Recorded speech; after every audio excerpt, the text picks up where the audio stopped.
Welcome to the what are we in? The Washington's Seventh World Podcast. I'm sitting down with Blake Newman. Um, Blake, what's up? Hey, How's it going? What is life like at the Newman's house? Haley just laughing at she just looked over at me and started laughing. Um, it is crazy. We got three kids under five, I guess. So we just had one turn five, one 2.5, and then our little baby is 6 months old, just barely. So uh yeah, basically you come home, run around with the kids. Well, Sorry, Haley's motioning at me. yeah, just to motivate you. From my experience, having three kids is the hardest. Sorry, from your experience, what? Having three kids is the hardest. Yeah. Are you That's don't you have I'm four? at four. Yeah. I'm just saying, like, the transition to three was way more difficult, and then four was like, this is easy, no big deal. Was it because your oldest was taking care of your youngest, or why was it easier? Well, yeah, the oldest is older. Or taking She's care of able your to, older two, probably. yeah, she's able to entertain the other two more. She's able to like give the baby bottles. So I don't know. That and I also saw studies that just like studies say it's easier to go past three than to stop at three. Yeah, yeah, I saw a reel about that the other day. So you Yeah, you kind of get in a rhythm, and getting easier at the start is kind of a shock, but yeah, it's uh it's getting easier. sweet man. Yeah. Yeah, I could see that doing second mate, and I look over to you and you're just like beaming because you have all your kids with you. Yeah. Yeah, it's fun. They don't usually listen at all, but my second one, he wants to read the same book every single time, and it's an I Spy book and usually occupies him for a good 20 minutes every sacrament meeting, so that's my go-to. See you to your pro. Nice. Where does the name Blake come from? I have no idea. You don't Yep, no know? You didn't story. ask your mom? You just came out and was like, wow, that looks like a Blake. Yeah, I think it was pretty much that. And Yeah. yeah, maybe she got inspiration from the Key and Pill skit, but if that was already out, I guess it probably wasn't. Probably But not.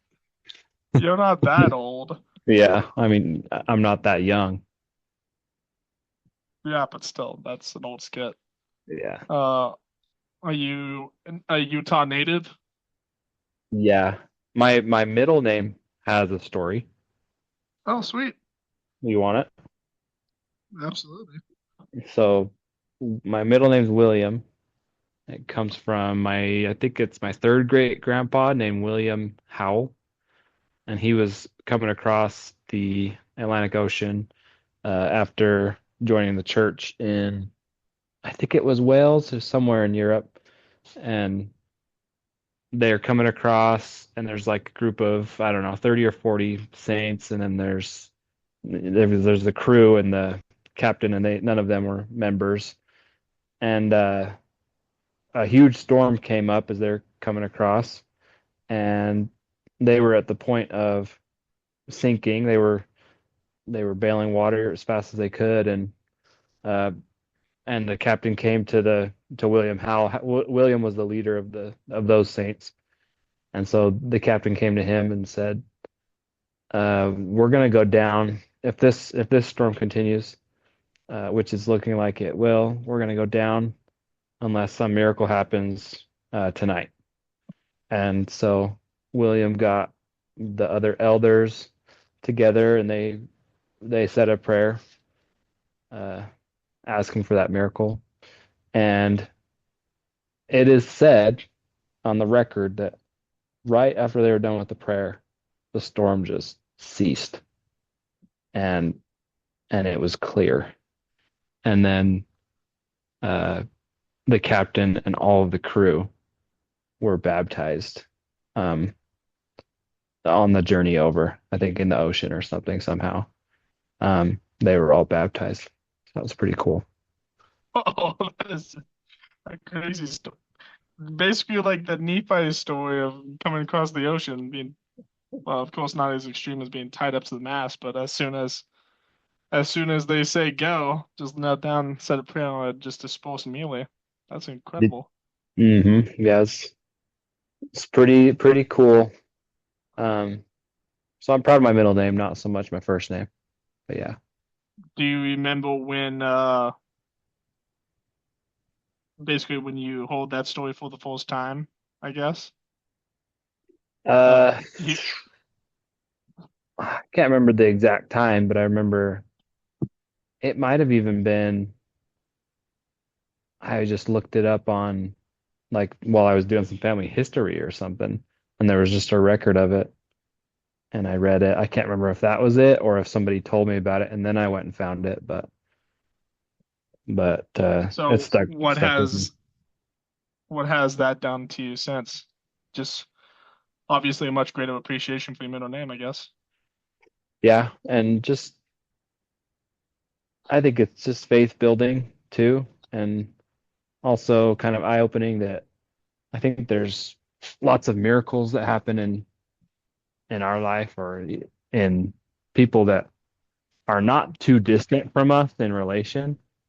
Um, like there's some big miracles that have happened to get us to where we're at today and give us the opportunities that we have. Like me, for example, I think, I've always grown up in the church. My family was active as I was growing up, and it was almost like it was so normal. You kind of take it for granted. But Hmm. there's some big things that happen to get us where we are in the church, to get it so our ancestors or so we find the church. Um, and and then just trying to and it helps me try and recognize the miracles that I see just in my life, and trying to make sure I don't just, go through life taking things for granted and taking the church for granted, really. Hmm. Yeah, for sure. I know that talking to Bailyn a couple of times about going on trek or something like that, she always tells me there's a reason why we weren't born as pioneers. We're, we're grateful that we were part of the chosen generation, not having to do the hard stuff of being part of this church, at least in the beginning. Yeah, but I think, yeah, hard though, because it's a different kind of hard now with just I don't know, the mental side of things now. I feel like Oh yeah, for uh, sure. it's just way different um, than the pioneers had to deal with. Not trying to discount what they had to deal with, but I'm trying to say to Baylin, like, um, she has challenge, like her challenges might be on par in a mental way as some people have faced before. And I think just overall, the church in general, with the amount of information available now, it's Hmm. even hard. It's just, it's harder to stick around because you hear so many things from so many different people. But So would it be fair to say that upon learning, I guess, the story of your grandfather has strengthened your own um, testimony or strengthened your own relationship or how you view the church? oh yeah, oh yeah, for sure. It's like when I don't know if this happened to you, but I remember always uh looking forward to when I was a kid, like 10 or 11 or 12 when I actually started listening to sacrament talks and you'd have a missionary coming home. I always looked forward to those because I knew that they would have some stories like showing that God had directed them in some way. Hmm. Um, and those would always strengthen my testimony too. And this similar thing, it's like God was God was definitely present for William and that ship in that moment, and there was a reason that they made it across. Yeah. Have you passed that idea on to your kids through the names you've given them? Trying to connect it to like a story in your family history or something like that? Uh, Not exactly. No, but we do. I have a Roselle actually. Uh, we just really liked that name. We'd heard it from a really, really nice random lady in Florida when Haley and I went on a trip across the country when we first got married, and we'd never heard of it. Like, oh, that's an awesome name. We talked to her while we ate a quart of ice cream in this Florida ice cream shop for a good um, hour, probably. Her husband, she had ditched her husband because all he wanted to do was watch TV. So, um, I don't know. It wasn't because of her we named Roselle, but we really liked that name when we heard it. And then it was just interesting because my grandma's dad's middle name is Roselle. And so that, and we didn't know that until after we'd already named her. So that was kind of interesting. And then Chalice, we just liked the sound of that name. And Chalice's middle name is my dad's and my father-in-law's middle name as well. And then Loena, we just like the sound of it and like the meaning. I guess it means joy or something. And kind of like that. And then her middle name is Haley's grandma's middle name. So Mhm. yeah, nothing So too you didn't crazy. necessarily seek it out. It just ended up being that way. Yeah. Yep. Well, at least you can tell your kids that like there is a connection.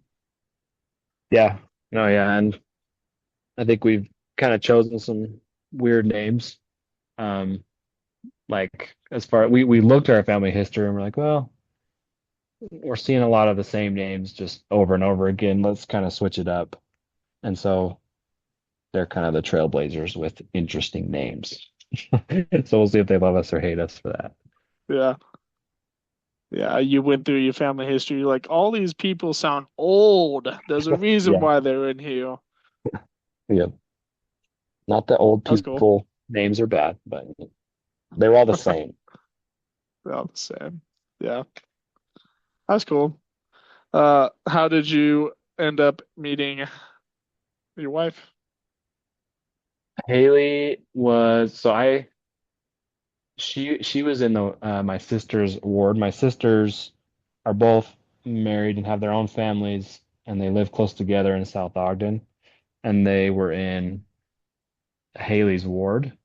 And so like my older sisters were Haley's young women's leaders, and uh, they knew her pretty well just because they lived right by her. And so I got home from my mission, uh, dated around for a year or so. And one day I just really needed a pickleball date and couldn't think of anybody to go with me on this double date with a friend. And I remembered that my sisters had said she was good at volleyball. So, well, if she's good at volleyball, maybe she's good at pickleball. And so then Maybe that those I skills got my her translate. yeah, she's an ath maybe she's athletic all the way around. She so I asked my sister for her number, called her, she didn't answer, and she was still in high school. Um, and so I bet she was feeling really weird getting this random call from me. But then she called me back and said, "Sure, let's do it." So we went, and um, yeah, and the rest is kind of history. But we got married pretty. I mean, she was young; she was just barely turned 19. But it was it was like I had been dating around, and I had dated plenty of return missionaries or girls that were, in their 20s, closer to my age, but Haley's like just her maturity was just it's crazy how mature she was just in high school and fun at the same time and yeah, it was cool. Within about 5 months we were married. Yeah, we met in May and then in December we were married. So that's why you guys are so freaking good at pickleball, is because that's where you started out. She um Yeah, she didn't ever play pickleball much, but she's pretty coordinated, and so my assumptions were correct that her volleyball would translate because she just picked it right up, and she's really good now. And I just play a lot with my brother, and with friends. And so that's kind of how I've learned how to play, but we're not Yeah, that good. no, don't downplay. I've played against you. It's ridiculous. I can't stand it actually. Well, When I we need to can't play get more then. when I can't get a single point after playing for like 2 hours, I kind of think you're pretty good. Not that I'm pretty good. You're crazy. You guys are both Sorry, crazy. you're breaking up a little bit. I heard you're both crazy or something. Oh, sorry, the mic wasn't close to my face. Anyways, yeah, you're both crazy at the game. That's pretty awesome watching you play. Two professionals. Yeah, You whatever. probably you you probably go around and you join tournaments. You're like, oh yeah, just put us in the novice bracket, and then you just destroy. We haven't. I've only spent money. I've only spent money to play pickleball, so I will let you know as soon as I win money. That'll be the day. That would be okay. But we are going Where on did you? A Valentine's thing tomorrow. It's a good deal. It's like $50 and you play with like 10 other couples and you get dinner at the kitchen in North Ogden. So that Ooh, should be fun. ooh, exciting. Let me know on Sunday how it went. Yeah, I will. Where did you go on your mission to? I went to Brazil. I went to Tennessee for 3 months while I waited for a visa, and then went to Belo Horizonte, Brazil. You speak Portuguese. Portuguese. Yep. Oh, not Yeah. much anymore, but I did. Yeah. How was my I have an uncle. He was a missionary in Brazil. My aunt is Brazilian, and then all their kids have dual citizenship, and they all speak Portuguese. Oh, nice. They live in Provo. Whenever I go down there, it's all so many Brazilians out there all the time. Hmm. Going Uh, crazy. do they speak a lot of Portuguese? Like, are they mainly speak English when you're Oh yeah, there? no, it's Portuguese constantly. So Like do you we, feel like you know it pretty good now? no, I don't know any Portuguese, but I'm in the camp that I think Spanish and Portuguese are very similar in some aspects. Uh-huh. So especially when my uncle speaks Portuguese because he's a gringo at heart. Um, I understand him better. But when my aunt starts speaking, it's like impossible. Yeah, yeah. Yeah, I feel like they're pretty close. I mean, I like Portuguese a lot better. No offense to Spanish, but like Spanish, it lengthens out the words more than it needs to, and Portuguese kind of keeps it shorter. Yeah. Um, but then you've got the j sound and the ch sound that you never have in Spanish. I mean, they're pretty similar. When I came back, there was a guy, Haley and I worked at Checorama and together, which was fun. But there, the one of the workers in the back, his name was Caesar, and he was from Peru and spoke obviously Spanish, and so I learned a lot of Spanish. Just I'd be bringing my uh, dishes and stuff back, from the tables, and he'd be washing them and stuff, and we just talked a ton and got to know a lot of Spanish, and he got to know Portuguese because I was speaking Portuñol, or no? You both Yeah, worked at Chuckarama together? we That's did. that's so awesome. It was awesome. Have you eaten there? When I was a wee lad in St. George, Chuckarama was the go-to, and then Golden Corral came to town. We started in there. But Mm. Balin is a die-hard Chuckarama fan, so that's what I'm going Oh, back to. nice. The things you do Nice. for marriage, the things you do for love. I knew Balin was a keeper. Yeah. It was awesome because we never had to pay for groceries. Like we would just eat. We got cereal and milk at home, and then we'd eat after we got done with college. We'd go to our job and eat a bunch there. And you could just kind of eat at the beginning of your shift, then you take a break and you eat more. So we were both saving money on groceries and gaining weight at the same time. but it was awesome for us as college students, like perfect job. And I'd always be like talking to my tables as I was serving tables, and I'd tell them that we were married, and I'd like point over to her, and they'd be like, "Oh, she's so cute." And I don't know, like every time I pointed her out, I'd always get a lot more tips for some reason.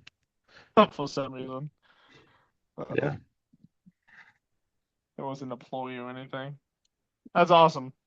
That's that's super cool that you guys worked at Check-A-Rama together. I yeah, it don't was think fun. many people could say that they like had the same job, well, had a job with a wife. Yeah, and it never got to the point where we were sick of each other or anything. It was fun. So We what were did you go to school for? so I went to UVU, and I went to Weber State for 2 years, and then when Haley and I got married, we moved to Orem, and I did biology both at Weber and then at UVU, and so I have my bachelor's in biology. So why? So did you go from And graduating biology to selling whatever you sell in your warehouse? yeah, so I was thinking the doctor route. In fact, I think that's why Haley married me because I had a boat at the time, and I told her I was going to be a doctor. So it was a no-brainer for her. And now I'm not a doctor, and I also don't have a boat. But she, yeah, I want to do the doctor thing. I worked in at McCady Hospital here in Ogden for a year and did I was a CT tech aide, so I'd take people to and from the emergency room Yeah. and help them get situated for scans and stuff. And I saw a lot of crazy stuff, it being the ER, and I never really got around to liking the patient aspect of things. Like I don't know, blood and needles just wasn't my thing. So, but I stuck with biology because I really liked learning about biology and chemistry. So I figured I'd just do something in that field. I stuck with biology, eventually got a job at Weber Basin Water Conservancy District over on 193. And we and that was in a water lab. So I'd go out, I'd get samples in the lab. Well, first I'd go out and get samples from like Pine View and Willard Bay and East Canyon and some other reservoirs, and we'd also sample the river, the Weber River, and then the other rivers leading from those other reservoirs. And then we'd bring them back to the lab, and I would do tests on them in the lab, and we'd also do tests on like people's wells and other public water systems to make sure they didn't have bad bacteria in them and stuff. And and that was okay. Like it got kind of it was really cool to be able to go out and sample the water at the reservoirs. We had a boat that we'd take out to, a pontoon boat. But I don't know. I when we were on the pontoon boat, I always just wanted to be on a speedboat water skiing. It almost made it worse to be on the reservoir like that and have to go so slow. And then the sampling the rivers was fun, but it just got to be the same thing over and over. And then we only had two other people in the lab, and it just wasn't for me to only be talking to two other people every day. I just wanted more interaction with more humans. And and then I got the offer to manage the Big Deal outlet in Ogden, just that one store. And it was better pay, and I had already worked there in the past, so I knew what I was getting into, and I was going to be able to work with more of my family. My brother owns it, or he's a part owner, and so I was going to be able to work with him, and we're pretty close and hang out outside of work, a lot, just as friends, family, and so I thought that'll be a good opportunity, and I we were kind of wanting to get a house at that point, so the increase in pay was also going to help, and so I decided to transition to that. And so I was the general manager at the Ogden store for like 3 years. And then there was an opening to start managing all of them to be kind of the district manager over all of them. So that's where I'm at now. That big deal. So you went from working in the hospital, not really liking the interaction with the public that much, to. with the patient aspect of it and like the needles and the blood. Oh, okay. Yeah. Oh, so like the medical side. It wasn't because like Yes. okay, okay. That makes most sense. Yeah. Um, yeah, because I was about to say I'm like then you should have pursued being a doctor because doctors don't have to talk to patients. Yeah. Okay, Yeah. that's cool. So you woke up I your don't. family and then you just golf and play pickball with them all the time. Yeah. Yeah. My brother's a big golfer. My grandpa, he was a huge golfer. Uh, he got me started. I mean, he would take us in the basement and just give us golf balls, and he had a bunch of tools down there to cut them open. And so that's kind of where the curiosity started. And we would, um, what's it called? We would cinch them together. I can't remember the word I'm trying to think of, but uh, not with pliers, but like with those things you'd turn around in a circle, and then it would bring it closer and squeeze it and squeeze it. Clamp. Oh We'd yeah, clamp. pick up, We yeah. we'd clamp the golf ball with a lot of pressure, and it would start to sort of burst, and then you'd saw it. You'd saw the rest of it off, and then you'd bring out the inside of the golf ball, which was just surrounded by rubber bands back in the day. I don't know if it still is. And then it would turn into a bouncy ball, and we'd just bounce them around my grandparents' basement and just loved it. So I kind of started with that, and then he would take us to Highland Junior High over by Ben Lomond High School with just buckets of balls, and he didn't want to take us on the actual range when we were like, 8 or 9 or whatever. And we'd hit buckets there. We'd go retrieve them on our own, bring them all back, and hit them again. And then he'd do that just like every Saturday, like 7 or 8 in the morning. And he was like 80, he was 80 at the time, 80, 85. And then slowly he started to take us on the course. And so I started golfing with him on the course and into his 90s. And then it got to the point where he was 99 and still golfing and still shooting low 90s, high 80s from the really old man tees. But Yeah. and still he could get parallel with his backswing. It was amazing. He could get, you know what I'm saying with that? Like his backswing wasn't just super short. He could get all the way parallel and come through and just hit it straight every time. Um, and then a week before his 99th birthday, we were going to do a golf tournament for his, sorry, we're going to do a golf tournament for his 100th birthday. And then a week before that tournament, he got in a car crash and died. Oh, Um, that's so bad.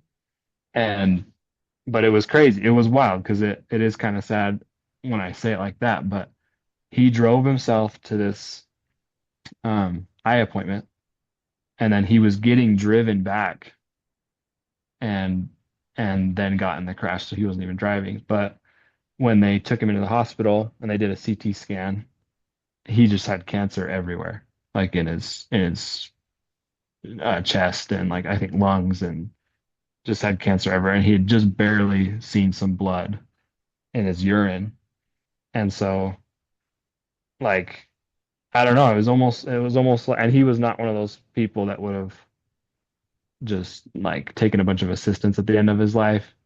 Like Mm, he was a kind of a World War II rough around the edges at times kind of person who was hard to try and help him out with anything because he just wanted to do it all on his own. And so I don't know, it was crazy how it worked out. He kind of died fast, didn't suffer, and anyway, yeah, he might be, one of the single greatest influences on my life to this point as far as my childhood and everything. But he was a good man and always very involved in all of his grandkids' lives, and he had more than 20 of them. Always tried to stay involved, so good guy. yeah. Well, in a way, I guess he went out the way he would have wanted, just getting easy. I think so. Um, I honestly think so. And yeah, I think that was the beginning of some pain for him, with the cancer coming and everything. So I don't know. Probably, I mean, he lived to be 99. It was a full life. for That's sure. a long time. Yeah. I think the oldest of my grandparents, well, my great grandma, is I have no idea how old she is. I wish I knew. Oh, she's still alive. Yeah, she's still alive. Whenever I go and see her, she talks about how like for a long time, for years, they live in Buell outside of Twin Falls, Idaho. I Okay. would go over there, and she's like, "Okay, give me a hug because I'm probably not going to be here next time you come back." And she's been saying that for like 2 years now. Hmm. So she's gone strong. They go to the temple every Tuesday, and they're there for close to 7 hours. Like, is she going to as an ordnance worker, or is she No, going just just for doing. She does just doing sealing, she ordnance? does initiatories, she does endowments, like a whole schedule. Oh, nice. She That's awesome. feels like that's what she's meant to do with the time. It's pretty great. Yeah, It's pretty great having grandparents around when you can. for sure.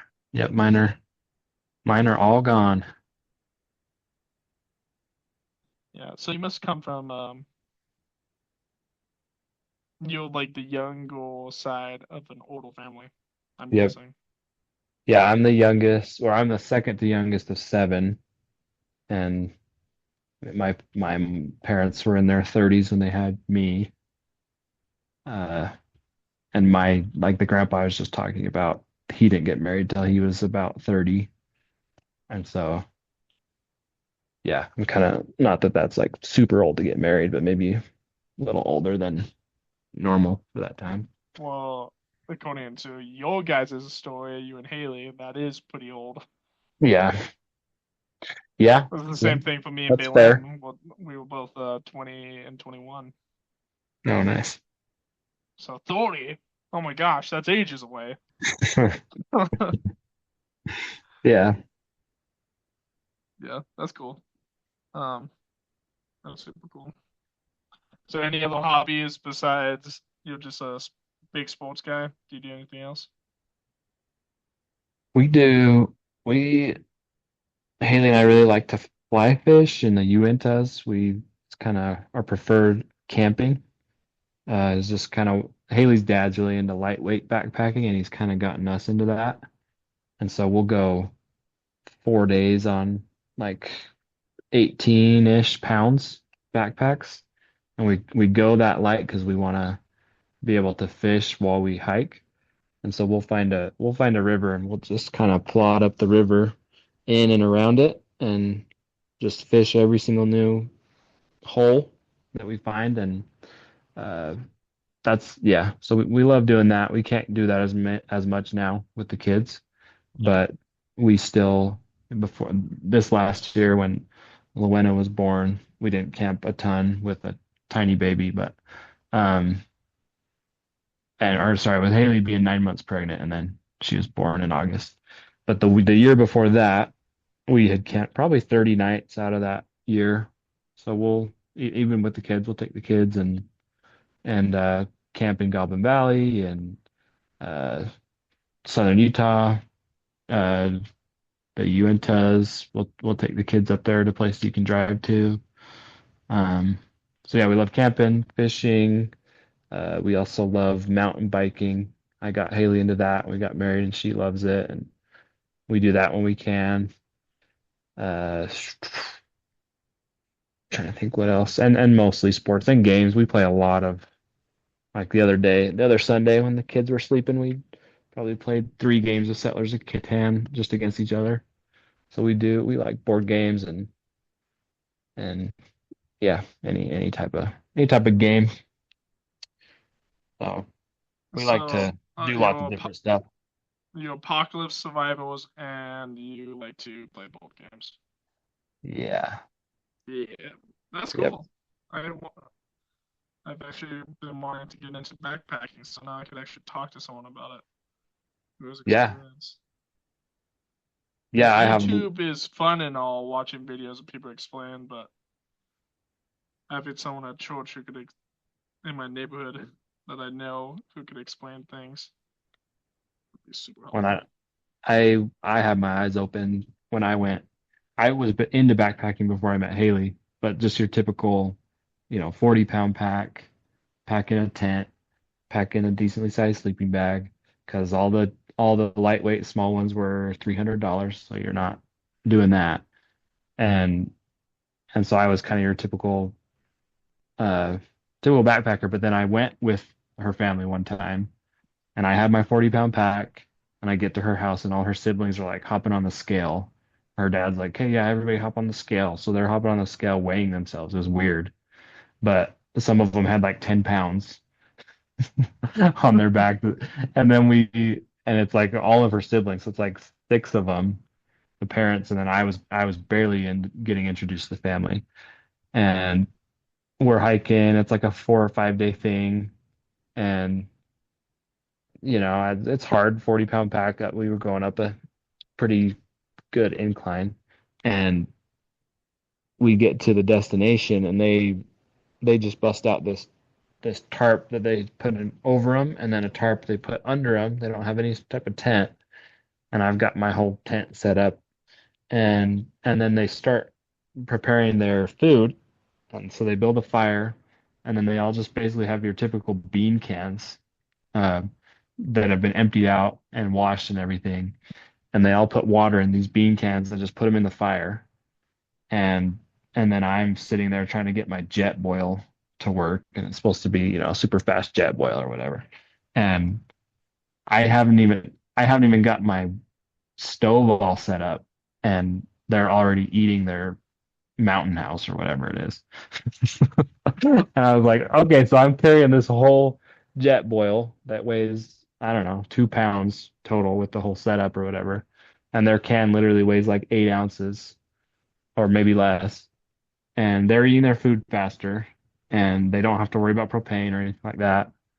And I was like, oh, heck yeah, I'm going to that. So they have just little ways like that they have saved weight a lot. And I could go into depth on other stuff that they do, but um, I'll have to tell you one time when we should go. We should go we should get some guys together or whoever wants to go and do a little Yeah, ward that's a cool backpacking trip. activity. Yeah. Yeah, for sure. That's pretty cool.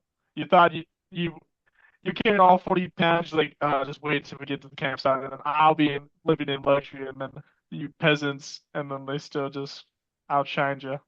Oh yeah. Yeah, it was crazy. I was blown away. I was like, there's no point in carrying this much weight. I did appreciate the tent. Like they were really cold every night and I was not at all. So that we have found a happy medium, Haley and I, where we've been able to stay warm but cut back on weight, and we're not quite at 12 or 13 pounds. We're more like 18 or 20. But Hmm. we've tried to blend the comfort aspect with the lightweight and kind of find a happy medium. Yeah, that's awesome, Blake. Well, my free devotion is just about to end, so you want to leave off with your testimony really quick? Yeah, yeah, sure. Thanks for having me on. Uh, to whoever listens to this, sorry if you were bored out of your mind, but um, yeah, really grateful for the the church. I think it's the church and Heavenly Father and Jesus Christ have been, the main focus of what I want to become and who I want to become. And I feel like that's been very valuable in helping me to find a lot of joy in life. And I know that Christ does exist and that He loves each one of us. Like I know that He, even though the people that He's over number the sands of the sea or infinity, but He still cares about the one. And I've felt that in my life, and I've seen His grace, His mercy, and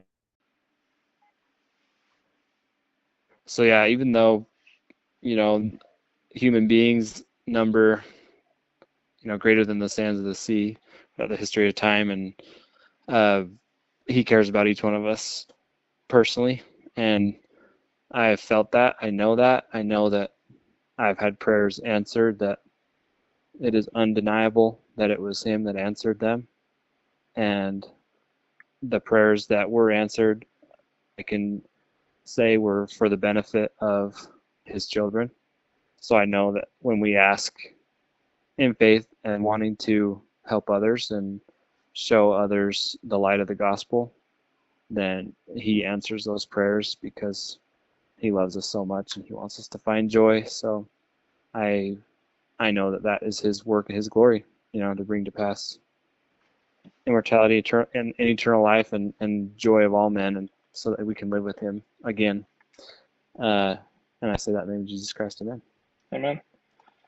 Yeah, thanks, Blake. Thanks for coming on, and I will see you on Sunday. Okay, sounds good. Thanks for having me. Okay, bye.